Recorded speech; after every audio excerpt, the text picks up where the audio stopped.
हर हर महादेव दोस्तों, study easy hub में आपका स्वागत है। आप सभी लोग अच्छे होंगे। जो स्टूडेंट पीएचडी में एडमिशन लेना चाहते हैं उन सभी के लिए अच्छी न्यूज़ है और बहुत ज़्यादा सीट भी है इस यूनिवर्सिटी में। चलिए देखते हैं कौन सी यूनिवर्सिटी ने नोटिस जारी किया एडमिशन के लिए पीएचडी में। तो ये नोटिस जारी हुआ चौधरी चरण सिंह यूनिवर्सिटी मेरठ जो यूपी में है। और ये नोटिस कब जारी हुआ था? 15/5/2024 को ये नोटिस जारी किया गया था। आप इनकी वेबसाइट जो ऑनलाइन आवेदन कर सकते हैं, तो आवेदन करने के लिए विश्वविद्यालय वेबसाइट ccsu.university.ac.in पे जाकर आप अप्लाई कर सकते हैं एप्लीकेशन फॉर्म। ऑनलाइन आवेदन कब से अप्लाई तिथि जो बताया गया है, तो ये 16/5/2024 से आप अप्लाई कर सकते हैं। और अंतिम डेट जो है, लास्ट डेट बोल सकते हैं, 5/6/2024 रखा गया है। आवेदन शुल्क समान एवं अनपिछड़ा वर्ग जनरल ओबीसी अगर है तो 2500 रुपये आपको पेमेंट करना होगा। अगर एससी एसटी और दिव्यांग अभ्यर्थी हैं तो 1500 रुपये आपको पेमेंट करना होगा। और इसमें क्या चाहिए आप एडमिशन लेने के लिए, तो ये बताते हैं। तो इसमें आपको एडमिशन के लिए यूजीसी सीएसआईआर आईसीआर नेट और जेआरएफ उत्तीर्ण अभ्यर्थी अप्लाई कर सकते हैं। और चौधरी चरण सिंह यूनिवर्सिटी मेरठ में प्रवेश परीक्षा, जो चौधरी चरण सिंह में एडमिशन के लिए लिया जाता है टेस्ट, उसमें अगर हैं तभी आप अप्लाई कर सकते हैं के माध्यम से प्रतिष्ठित एमफिल डिग्री धारक अभ्यर्थी भी अगर चौधरी चरण सिंह से आप एमफिल किए हुए तब भी आप अप्लाई कर सकते हैं।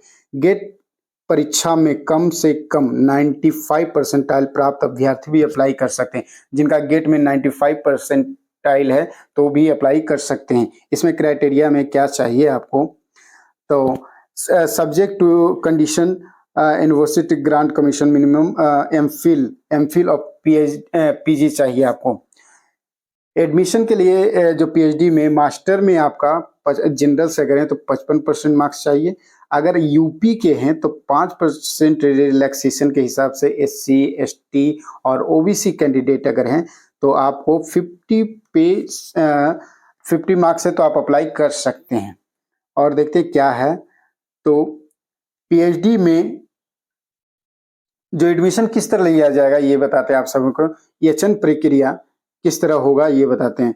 आवेदन फॉर्म में पाए जाए अभ्यर्थी को आरएसी के समक्ष इंटरव्यू हेतु उपस्थित होना। आपका इंटरव्यू लिया जाए जिसके कुल अंक 30 हो, 30 नंबर का इंटरव्यू लिया जाएगा। अभ्यर्थी को इंटरव्यू में प्राप्त अंकों के आधार पर मेरिट बनाई जाएगी जो पीएचडी में एडमिशन प्रवेश का आधार होगा। और आपका इंटरव्यू में जितना मार्क्स आएगा उसके हिसाब से ही आपका एडमिशन लिया जाएगा, उसी से आपका मेरिट बनाएगा। ऐसे अभ्यर्थी जो इंटरव्यू में 12 या इससे अधिक अंक प्राप्त करेंगे वैसे अभ्यर्थी पीएचडी में प्रवेश हेतु माने जाएंगे। आपको एक क्राइटेरिया रखा गया 12 नंबर, और अगर 12 से अगर ज़्यादा आता है तो आपका पीएचडी में भी मेरिट में नाम आ जाए। और इसी तरह सिलेक्शन क्राइटेरिया अगर पास करते हैं तो इसमें 12 नंबर आपको लाना ही है। अगर उससे कम आता है तो आपका पीएचडी में प्रवेश हेतु विचार नहीं किया जाएगा। आप उससे कम नंबर आता है तो आपको डिस्क्वालीफाई कर दिया जाएगा। जेआरएफ हेतु अभ्यर्थी अन्य श्रेणी अभ्यर्थी के ऊपर प्राथमिकता दी जाएगी। अगर जेआरएफ जिनका है, अगर क्वालिफाई किए जेआरएफ क्वालिफाई है तो उनको प्राथमिकता दी जाएगी। पहले उनका एडमिशन होगा, उनके बाद किसी और का एडमिशन लिया जाएगा। अगर वो ऐसे अभ्यर्थी जिनका जेआरएफ की सीमा समाप्त हो गई है तो उनको नेट कंसिडर किया जाएगा। अगर किन्हीं का जेआरएफ का टाइम पार हो चुका है तो उनको नेट के हिसाब से एडमिशन लिया जाएगा और उनको इंटरव्यू भी देना होगा। तो इसके बाद और देखते हैं, इसमें एक पॉइंट और है, जिनका अगर समान नंबर आता इंटरव्यू में बराबर अंक पाने पर प्राथमिकता दी जाएगी।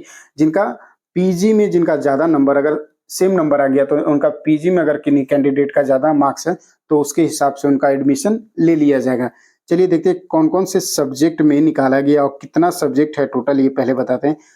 टोटल जो सब्जेक्ट है 39 सब्जेक्ट पे एडमिशन लिया जा रहा है और इसमें सीट देखिए, मैंने बताया आप सभी को सीट कितना है, 2069 सीट पे एडमिशन जारी किया गया। बहुत बढ़िया है आप सभी के लिए। और चलिए धीरे-धीरे सारे सब्जेक्ट आपको बताते हैं कि कौन-कौन से सब्जेक्ट में कितनी सीट निकाली गई है। तो एग्रीकल्चर केमिस्ट्री में अगर हैं तो 12 सीट रखा गया और एग्रीकल्चर इकोनॉमिक्स में 8 है, एग्रीकल्चर एक्सटेंशन में 17 है, एर्गोनॉमी में 33 है, डायरी साइंस एंड टेक्नोलॉजी में 28 है, जेनेटिक एंड प्लांट ब्रीडिंग में 24 है, हॉर्टिकल्चर में 12 है, कॉमर्स में 40 है, लॉ में 65 है, फिजिकल एजुकेशन में 100 है 100, और एजुकेशन में 100 रखा गया है, ड्राइंग एंड पेंटिंग में 26 रखा गया है, डिफेंस में 10 रखा गया, इंग्लिश में 89 रखा गया, इकोनॉमिक्स में 100 है, ज्योग्राफी में 13 है, हिंदी में 60 है, हिस्ट्री में 55 है, होम साइंस में 26 है, साइकोलॉजी में 26 है, साइकोलॉजी 48 है, और पॉलिटिकल साइंस में 90 है, सोशियोलॉजी में 50 है, और संस्कृत में 48 है, फिलॉसफी में 6 है, उर्दू 0 है, म्यूजिक 10 है, बॉटनी 102 है, केमिस्ट्री 314 है, मैथमेटिक्स 116 है, माइक्रोबायोलॉजी 8 है, फिजिक्स से 223 है, और स्टैटिक्स 55 सीट है, और जूलॉजी में 161 है, जर्नलिज्म एंड मास कम्युनिकेशन में 0 है, टेक्सोलॉजी में 0 है, एग्रीकल्चर प्लांट्स एंड पैथोलॉजी में 20 रखा गया, और पूरा सीट देखा जाए तो 2069 सीट पे एडमिशन नोटिस जारी किया गया है।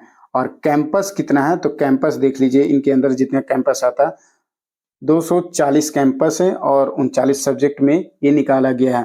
तो एडमिशन के लिए बहुत ज़्यादा सीट है, 2069 सीट है। तो आप सभी के लिए जो स्टूडेंट अगर नेट और जेआरएफ क्वालिफाई हैं तो वो अप्लाई कीजिए।